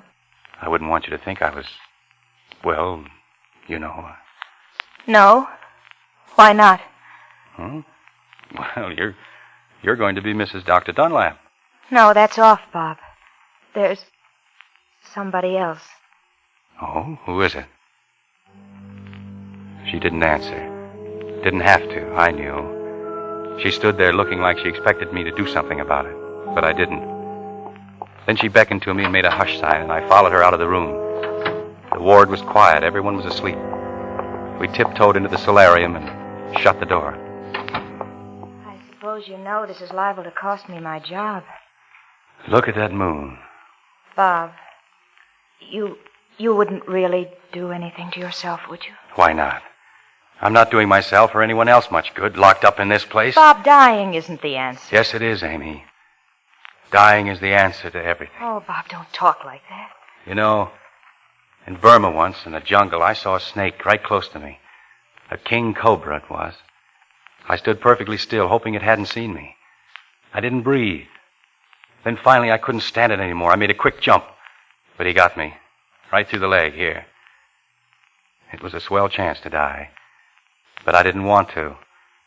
I crawled through the jungle to a first aid station, and I managed to pull through. For what? I'd have been better off to die right there. Oh, no, no. I kept on talking like that, hardly knowing what I was saying, because I had a queer feeling that I was telling it to Helen and letting her know what I'd gone through for her. Helen always wanted security, and I went out there to get it for her. Those oil companies paid big money. Bob, if you could only remember who it was when you opened that door. Yeah. What's that perfume you're wearing? What? Perfume? You know we aren't allowed to use perfume. Funny, I could swear. Lean closer. Of course you are. It's that same stuff that... Go on. Why don't you? What? Kiss me. I want you to. Sorry to interrupt, but we do have rules here. Hold it, Dr. Dunlap. The light isn't necessary. Go to your room, Mr. Lewis. That's all right, but don't throw the hooks into Amy. It wasn't her fault. Never mind, Bob. I can defend myself. Go along. I knew she could handle him, so I went up to my room.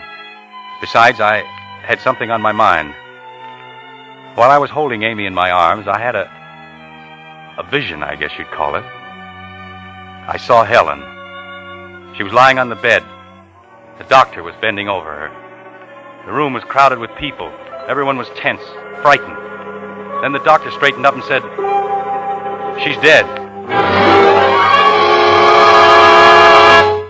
Helen, my wife, was dead. I remembered it now, distinctly. But that was all. I couldn't remember how or why it happened. It was just like a photograph. Nothing led up to it, and what happened after was perfectly blank.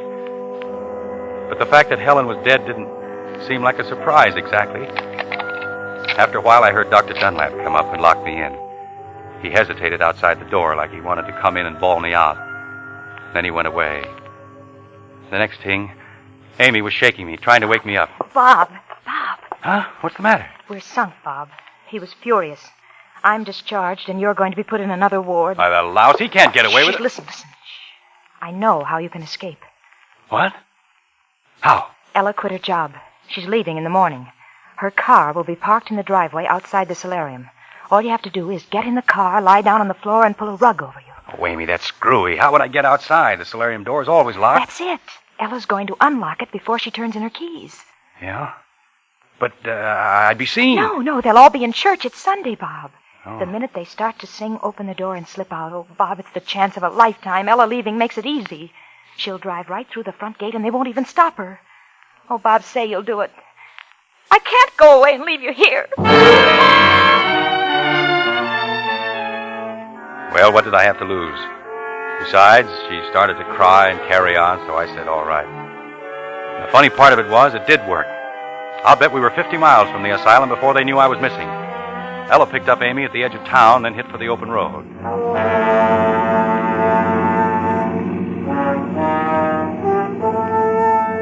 We kept going. The girls got me a hot dog at a roadside stand. We kept on. We began to wonder where we'd spend the night. I didn't know where I was, but Ella said she knew of a little motel, one of those places where they don't ask any questions. It was late before we found the place. We took 2 bungalows, the girls in one, me in the other. I got them settled for the night and then started to leave. Amy followed me outside. Bob, just a minute. Goodness, it's dark. Where are you? Here? Oh. You forgot something, Bob. Oh, Oh, Bob.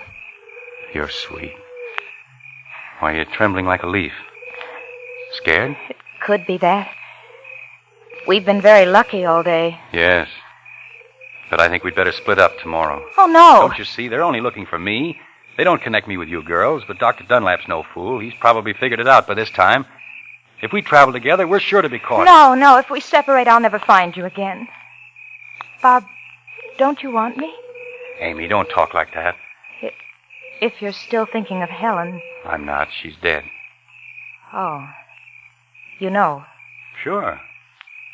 But who told you? Dr. Dunlap? Funny, he never mentioned it to me. What else did he tell you? Oh, Bob, she isn't here anymore, and we are. I pulled away from her and walked across to my bungalow. I guess she thought I was sore. Bob? I wasn't. It was just that I knew I couldn't make her understand. It was something I couldn't explain to anyone.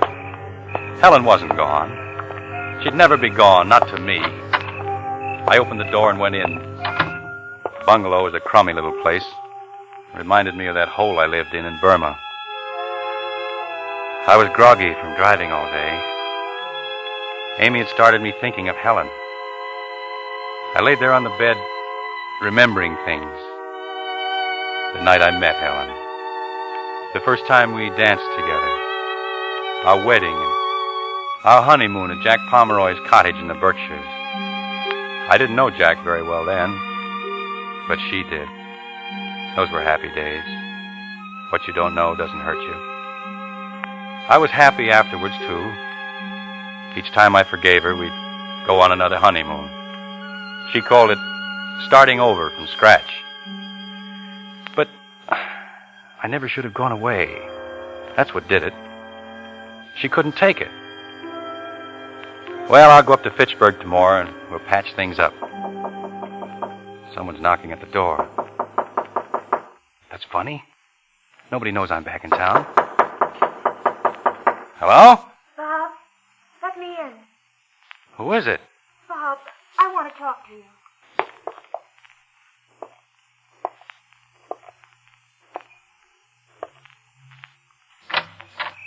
Well, I'll be... Who told you I was here? What?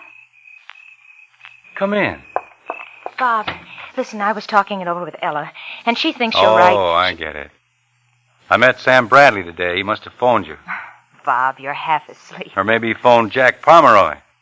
Who in the world? That's the answer. You and Jack want to beat me to the punch. Oh. No. No. Why didn't Jack come with you? Didn't he have the guts? Easy now, Bob. Let's sit down and talk. Get away from me. Very well, I'll have to call Dr. Dunlap. Get away from that phone. Sit down. Better sit down. Ah. Merry Christmas, Helen. So, that's it. All right.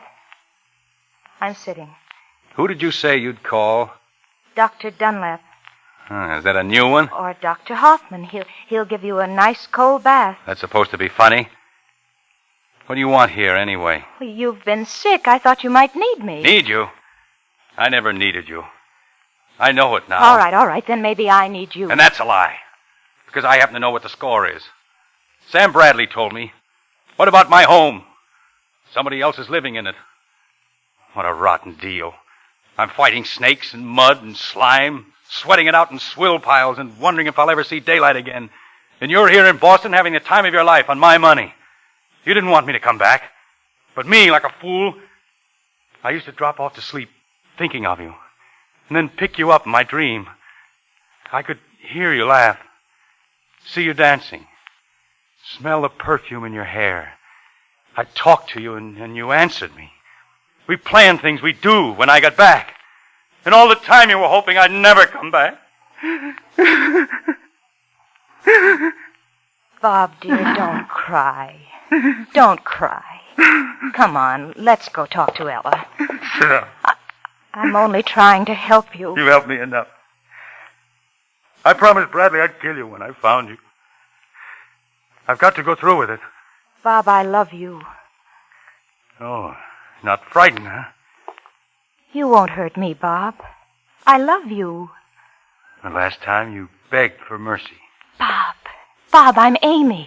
This is Amy. I'm Amy. Don't do it. Bob.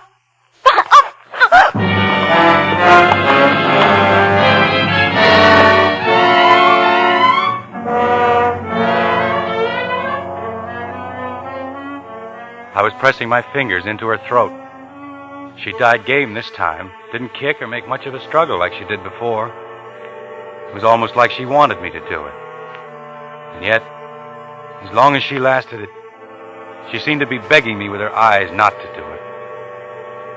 It didn't take long. Then she went limp, and I let her fall to the floor. When I let go of her, I kind of lost track of things. Another blackout. I woke up about a week ago. It's taken me this long to get things straightened out. It's winter now. My nurse tells me. I think she's lying, but I can't prove it. You see, there's no window in my room. The walls are padded, and the furniture's nailed to the floor.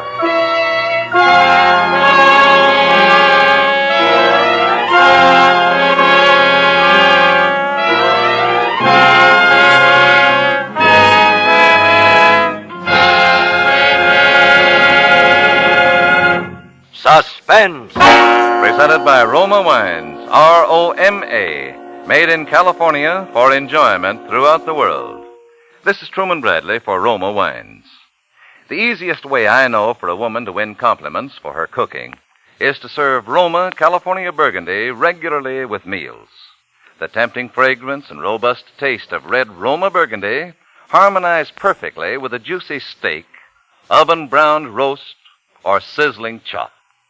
And you just don't know how delicious spaghetti or hamburger can be until you enjoy these savory dishes with good Roma Burgundy.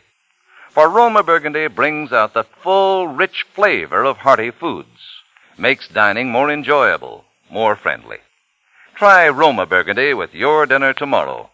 When you buy Roma, you enjoy America's favorite wine. Yet Roma, R-O-M-A, Roma wine costs no more than ordinary wines. And may I suggest Roma California Champagne as the perfect touch of smartness for bridal shower or reception? Roma champagne is ideal, too, as a going-away gift for the bridal couple. Robert Young may soon be seen in the Hal Wallace Paramount production, The Searching Wind. Next Thursday, same time, Roma Wines will bring you Hume Cronin as star of Suspense, radio's outstanding theater of thrills. Produced by William Spear for the Roma Wine Company of Fresno, California. This is CBS, the Columbia Broadcasting System.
Now, Roma Wines, R-O-M-A, made in California for enjoyment throughout the world.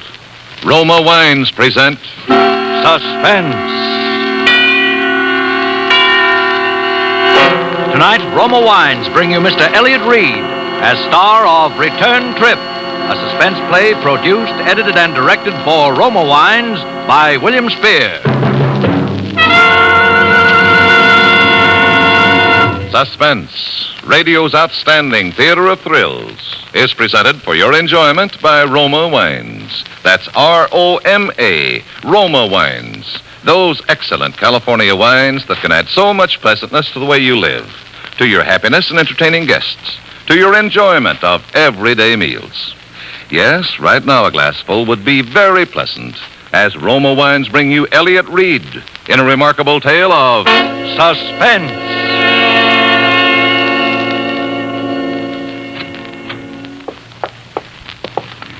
Nurse? Yes. There's someone to see you. Yeah? This is Superintendent Andrews of the State Institution. Oh. What do you got there? I've set up a dictaphone out in the hall. Careful of the wire, nurse, when you close the door, please. The doctor said... Yes, I'll make it as brief as possible. You may go now, nurse. Very well. Do you mind if I hook up this microphone at the head of the bed? Suit yourself, fella. Well, it was a choice between a dictaphone and a stenographer, and I figured that in your condition... I don't feel too bad. Well, go on, ask your questions. Now, I understand you were driving the bus. Tell me what happened. You mean I can tell it in my own way? That's right. Great. I had an uncle once, you know, that was a writer. He wouldn't have gone near this kind of a story, though, with a 10-foot pen. No, he went in for happy endings.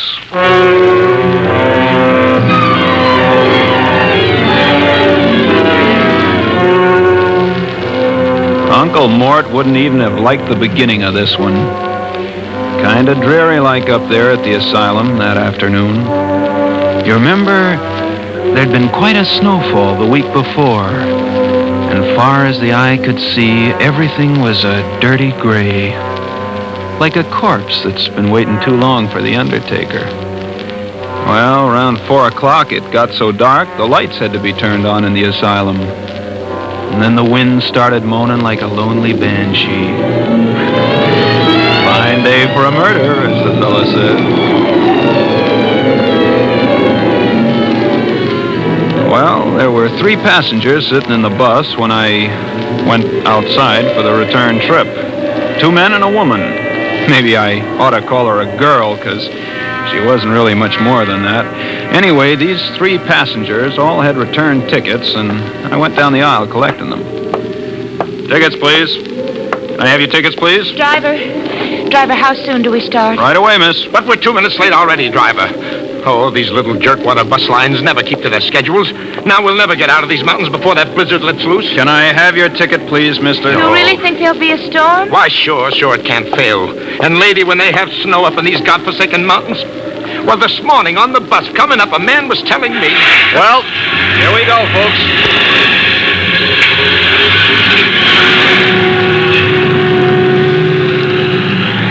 The windbag was sitting right across the aisle from the girl, second row from the front. Halfway back in the bus sat the third passenger, all huddled up in his overcoat. He didn't open his trap.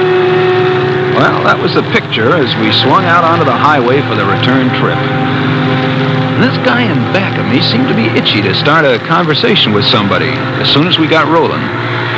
Well, might as well get acquainted, miss. 50 miles before we get down to civilization, you know. John Willard is the name. I said, I beg your pardon. Were you speaking to me? Well, yes. I'm afraid I was... Yeah, sure. These visits to the asylum, they're always depressing, aren't they? Well, this is my first time. Oh? Some friend? My husband. Husband? Oh, well, now, that's too bad. I hope he... Hey, what's that? Some kind of siren. Yeah, that's the asylum alarm, all right. But, driver, One of the inmates must be playing hide and seek with the keepers. Happens every once in a while. Gosh, what if it's my brother? Oh? He the busting out kind? Well, it kind of upsets him to see one of the family, but then if we don't come to see him, it upsets him even more. I see what you mean. Do they always catch them? Well, they tell me the place has never lost a customer yet. Oh, you know, a moment ago, I was praying that it wasn't Jim, but now I don't know, even if they had to. Well, I mean, it would be better than seeing him as he was today. Anything would be better than... Listen. Hey, that's a police siren. Sounds like they're almost on top of us. Yes, there they are. Look out, they're going to pass us. Pass nothing, they're flagging me down. All right, just keep your seats, everybody. They're guards. With rifles. Hey, we're looking for somebody. Yeah, we heard the asylum alarm. Is someone... Seen anyone along the road? Not even a jackrabbit. Officer, who escaped? Greg, Albert Gregg. Oh. What a relief. Hey, Holly, take yourself a walk down the aisle and keep your rifle ready when you look behind those back seats. Are you kidding?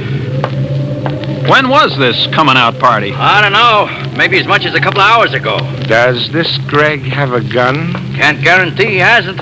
But it was a file that sprung him. A tiny steel file. He must have been working away at the bar since the day he was committed, a month ago. His stay was short. Nobody back here. Okay, now, check the gents for identification.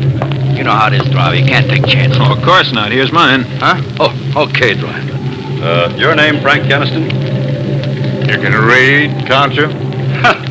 Friendly cuss, ain't you? You know, that's the first peep that passenger has let out. I was beginning to think he was a deaf mute. Yeah? Well, here, driver, you can have this stuff back. Oh, thanks. John Willard? Yes, sir. Okie doke. Come on, Denton, let's scram. We gotta find Greg before he finds anybody. Yeah. Hey, driver, you can turn around now and go back. Go back? Go back? Why? Oh, no. This Greg is a killer. What I mean is, when the mood strikes him, he strikes. Well, what's that got to do with us turning back? Didn't I tell you this man kills even without reason? Now he's got plenty of reason. He's got to get out of these mountains, but quick. If he's down the road, there are lots of ways he could stop a bus. I say turn back. But that blizzard's liable to break any minute now. We could be snowbound up here for days. And if I have to spend a night, one night in that asylum, so help me, they'd have to keep me there. Oh, listen, driver, listen Just to me, a please. second, Mr. Willard. You're just one passenger. There are three. Now, let's take a vote. What about you, miss? Whatever you say. Mr. Keniston? I say keep going. That settles it. Hurry up, Denton. Wait a minute. What does this killer Greg look like? Description says slight build, weight about 140. Dark hair, brown eyes, 27 years old. Denton, get the lead out of your britches. Yeah, but you know, I still... We warned them, didn't we? Now, if they meet up with him, it's their funeral. Yeah. Well, we can take care of ourselves, fellas.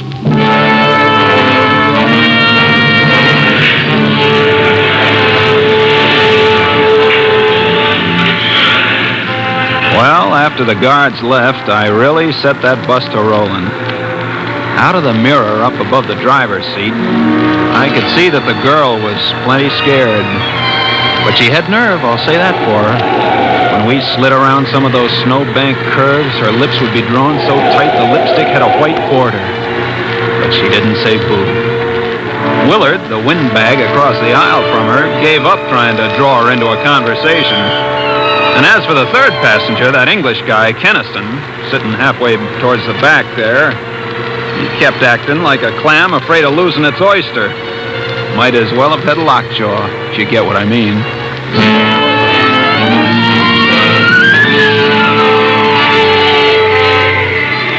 Well, we hadn't gone more than another mile or two before the wind started to rise, and kept it up until you'd have thought all the devils in hell were trying to break loose. It got black as the inside of a tomb until the snow started to fall. But with that wind whipping it around, it didn't exactly fall. Mister, that's what I call a blizzard. This is getting on my nerves. What have we got here anyway? A collection of zombies? Somebody say something. I was just going to say... You were going to say that the weather is rotten. Yeah, and she can say that again. But that isn't what I was going to say. No? What then, lady? It occurred to me why the guards asked for identification. Huh? The description of Killer Gregg. Slight build, 140 pounds, dark hair, brown eyes, 27 years old. So what? It's a remarkable thing. That description would fit you, Mr. Willard. Huh? Oh? And Mr. Keniston, too. What's that? Me? That's a peculiar thing, isn't it, driver? Yeah. Come to think of it, both of them could fit that description. And I've also heard that he's got a very soft face, almost like a woman. What do you think, Mr. Keniston? I don't happen to feel like talking. Yeah? Well, personally, I think the more I think of what she said, the more remarkable it becomes. Yeah, she's got something there. Only remarkable isn't the word. What do you mean, Mr. Willard? This man, Gregg, may be insane, but he's not dumb. Now put yourself in his place. He knows he hasn't got a ghost of a chance making a getaway in the asylum clothing, see? So he borrows the wardrobe and identification of some stranger. Do you follow me? We're way ahead of you, Willard. It wouldn't be difficult for a killer. I should say not. But that still isn't the end of his problem, see? He's fighting against time. Yes. He's got to get out of these godforsaken mountains down to civilization before they can throw a noose around the whole area. And he knows if he's brought back alive, he'll be wearing a straitjacket until he's old as Methuselah. You got quite an imagination, Willard. Yeah? Well, thanks. Now, the odds that Gregg will be able to get himself transportation are mighty slim, except for this bus line. So let's suppose... You've got a great imagination, all right. You got it all figured out. Bit too pat, if you ask me. Remember, please, sir, you're the one who was so dead set against turning back. Really, Keniston? Well, I'll leave it to the lady here and the driver. Do I act like a lunatic? Huh? Well? Search me. There were times, long periods of time, when Jim didn't either. My husband, I mean. That was the terrible part of it. He'd be just like the old days, and we'd be so happy together, and then all of a sudden, just without warning, he... Oh, I heard of lots of cases like that. Well, they tell me that sometimes it takes half a dozen of those special doctors, those... Psychiatrists? Yeah, psychiatrists. Yeah, well, sometimes they got to put a person under a microscope and study him for a long time before they can be sure, one way or the other. And many's the time they make mistakes. Well, I heard it one time when... Shut up! Nobody's going to talk like that about me. It's Keniston that's been acting crazy. And I'll bet it wouldn't take a half a dozen psychiatrists to... What's that? Huh? An avalanche! An avalanche! No! Well, it's coming down!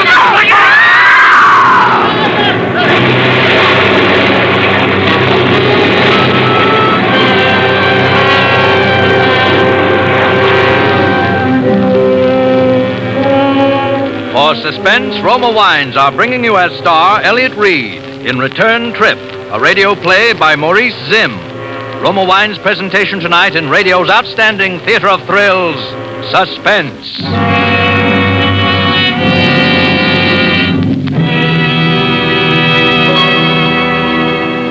Between the acts of Suspense, this is Truman Bradley for Roma Wines.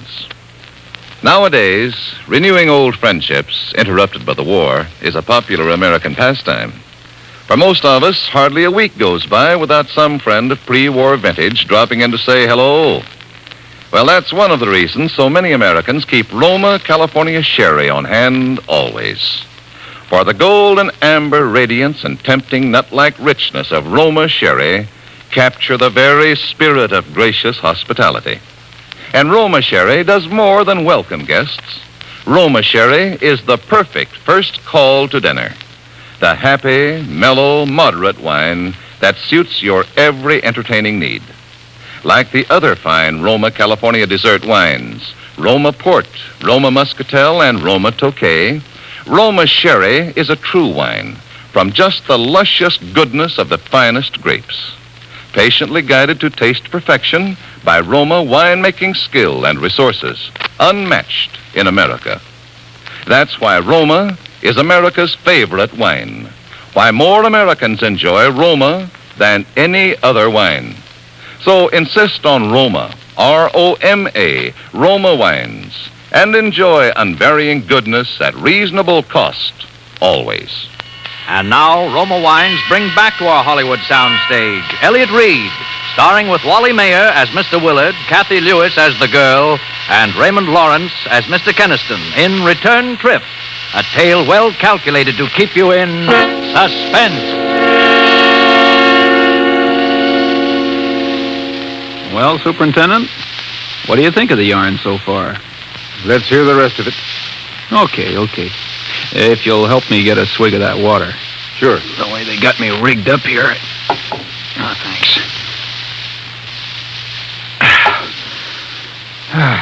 Let's see now, where was I? Oh, yeah. Acts 2, 3, and 4 coming up.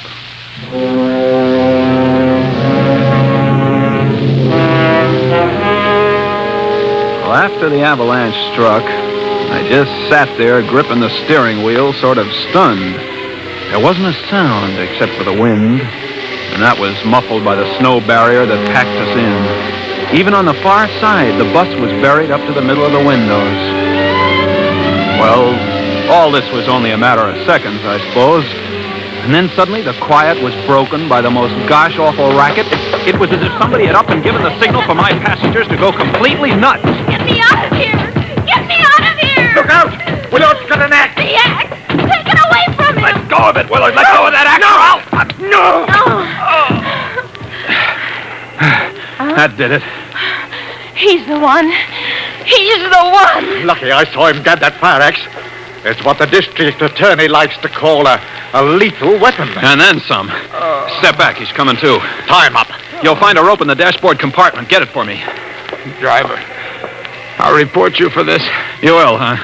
I was going to smash your window so we could get out of here. Oh, yeah? Sure.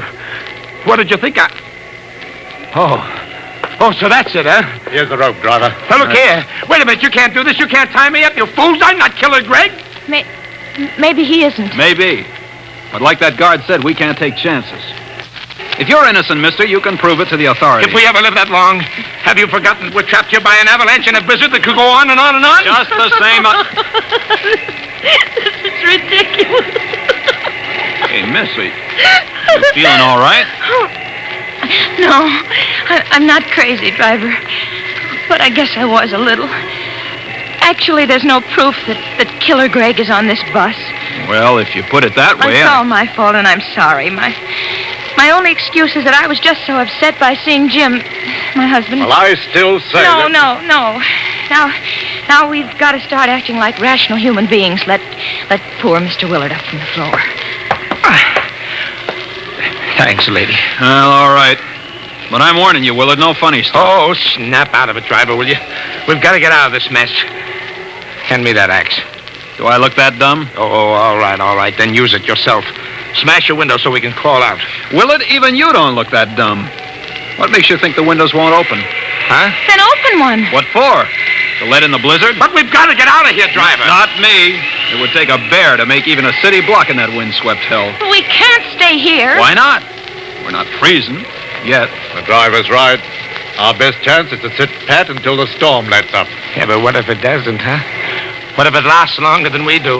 What then, huh? What then? Shut up! Blowing your top won't do any good, Willard. Nobody's ever confused me with Pollyanna.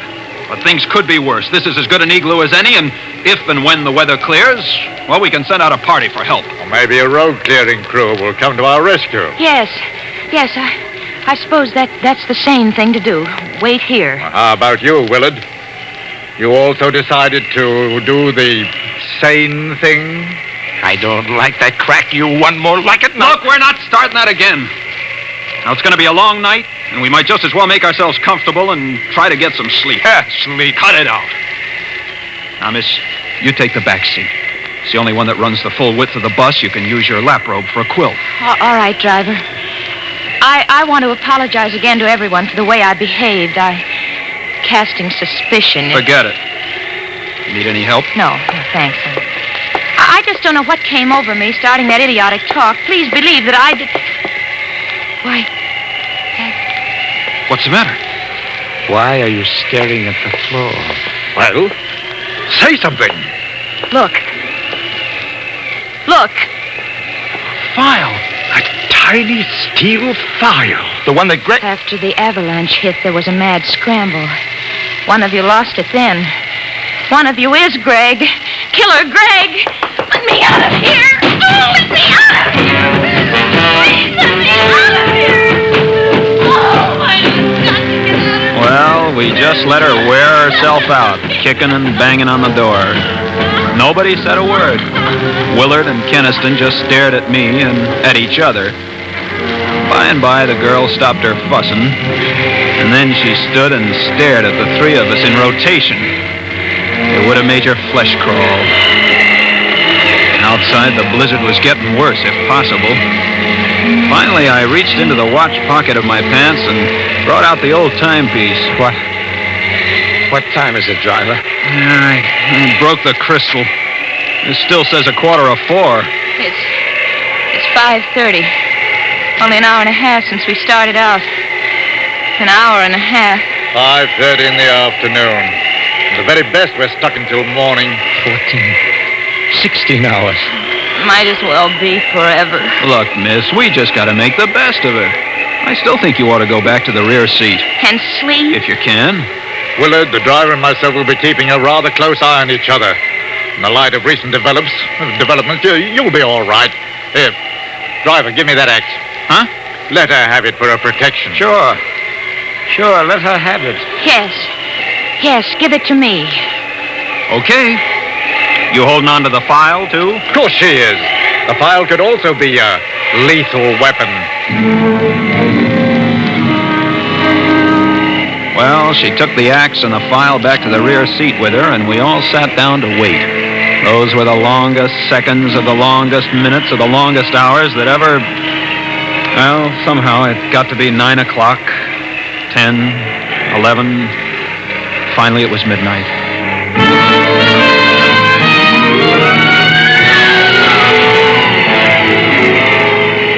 Ever fought against sleep, with the cold numbing you and the wind lulling you?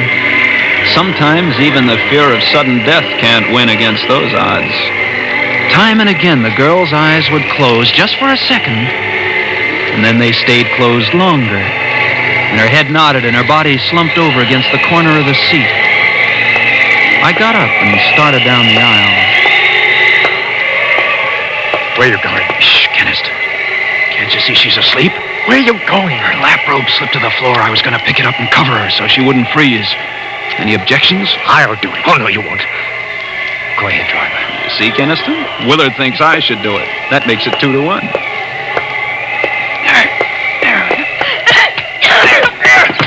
Help me! Help me with this wild cat! Get that file away from her before she jabs my eyes out!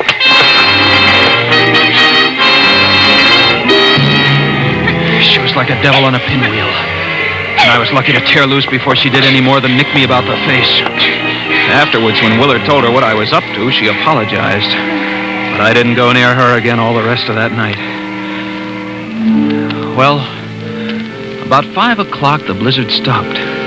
And at 7, the sun managed to break through. Then we held a council of war. We can't send out for help. Why not? Don't you see, Mr. Willard? If we split up the men, whichever of you is Greg would have too good an opportunity. Whether he goes or stays. You could go alone. I'd never make it. We could all go together. How about that, driver? Well, no, I'd rather stick with a bus, Keniston. But before we decide anything, let's get out and look around. We got a window open on the far side of the bus and crawled through, the girl first. She was still clutching the axe and the file. Come here and look. What? Another few yards and we'd have escaped the avalanche entirely. We can shovel our way out. I'm sure we can. There were 2 shovels in the tool compartment at the tail guard of the bus. That only let 2 men shovel at a time, with the 3rd man getting a breather meanwhile. It took a lot of shoveling. What's the matter, driver? Hurt your hand? Oh, nothing much. This feels good to take off those stiff leather gloves. Nasty blisters you got on that right hand. On the thumb and finger. Hey, Kennison, are you shoveling or talking? We'll never get out of here at this rate. It's your turn anyway. I'm tired. Not as tired as Willard looks. I'll relieve him. No, that's all right. I can keep going yet for a while. Okay, then. Kennison? Yeah. Let me take a turn. I know I won't be much help, but I can at least try. No. You're mountain guard. Though I'm sure you could do as well as Keniston. Keniston! Where's Keniston? Why, he's right. Stop him! Keniston was making a mad dash through the snow.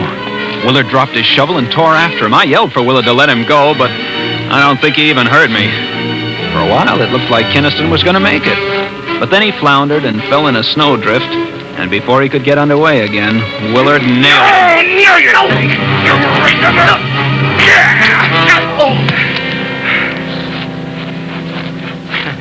Well, he'll stay put for a while. What'd you do, knock him out? Well, what else was there to do? Is he? Oh. I know all the time it was Keniston. You think his running away proves it? It's the same as if he confessed. He knew it was his last and only chance. What are we going to do with him now? Tie him up. Then we're getting him and the bus out of here. Say, I wonder if there's a reward.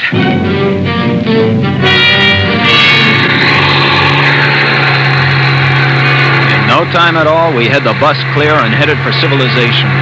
Those snow-covered mountain roads weren't exactly my idea of a speedway, but I gave my motor the gun. Willard and the girl didn't take their eyes off Keniston. I kept watching him, too, out of the mirror over the driver's seat. He looks like he's coming, too. Don't worry, driver. Those knots I made in the rope won't give. Besides, I'm keeping the axe handy just in case. He's opening his eyes. Watch him now. Watch him. Yes, watch me. And listen to me, too. Shut up, Keniston. I'll stop this bus and put you out for good. Not before I've had my say. Willard and you, too, lady. Why do you think I tried to make a break for it? Because You're Killer Greg. You fools! You blind, stupid fools! Was it my watch that had its crystal smashed at 4:45 yesterday afternoon? So it was mine. So what? At 4:45 yesterday afternoon, Killer Greg waylaid the real driver of this bus and took his place. What? That's how the crystal came to be broken. Shut up, Keniston. You can't talk your way out of this. It could be a coincidence. Sure. That's what I thought, too. Coincidence. Until I noticed the blisters on the thumb and first 2 fingers of the right hand. A file would make blisters like that.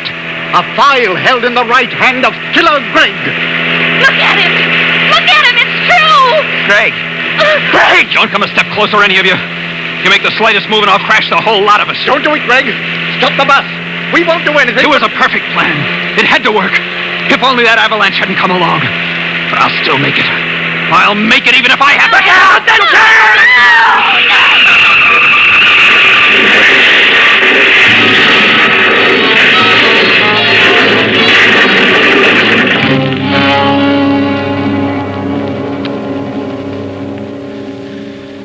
It rolled over and over and over and over. The bus and the glass all smashed. Everybody was all mangled and... All right. Go to sleep now. Sleep? Who can go to sleep? Who can go to sleep? Anyway, I outlived those 3. Killer Greg.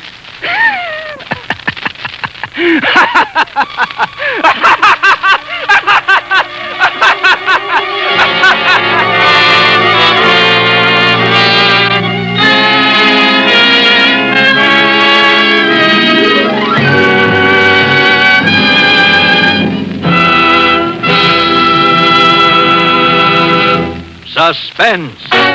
Presented by Roma Wines. ROMA. Made in California for enjoyment throughout the world. This is Truman Bradley for Roma Wines. These days of hard-to-get meat and butter offer a real challenge to the American housewife who takes pride in her meals. That's why so many smart women serve Roma California Burgundy with dinner. They know that even the simplest meals taste better, becomes more enjoyable when served with a fine, robust Roma Burgundy. Discover for yourself the satisfying taste harmony of Roma Burgundy with food.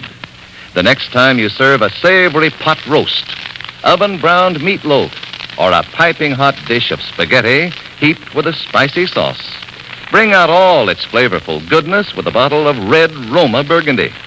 Or, if you prefer a lighter wine, let Roma California Claret or famous Roma Zinfandel add magic taste and friendliness to your next meal. Remember, Roma, America's favorite wine, costs no more than ordinary wines. So insist on Roma, R-O-M-A, America's first choice in wine. Elliott Reed appeared through the courtesy of Paramount Pictures, producers of To Each His Own.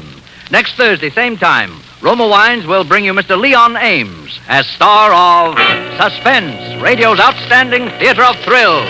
Produced by William Spear for the Roma Wine Company of Fresno, California. This is CBS, the Columbia Broadcasting System. Broadcasting System. Broadcasting System. Broadcasting System. Broadcasting System. Broadcasting System. Broadcasting System. Broadcasting System. Broadcasting System. Broadcasting System. Broadcasting System. Broadcasting System. Broadcasting System. Broadcasting System. Broadcasting System. Broadcasting System. Broadcasting System. Broadcasting System.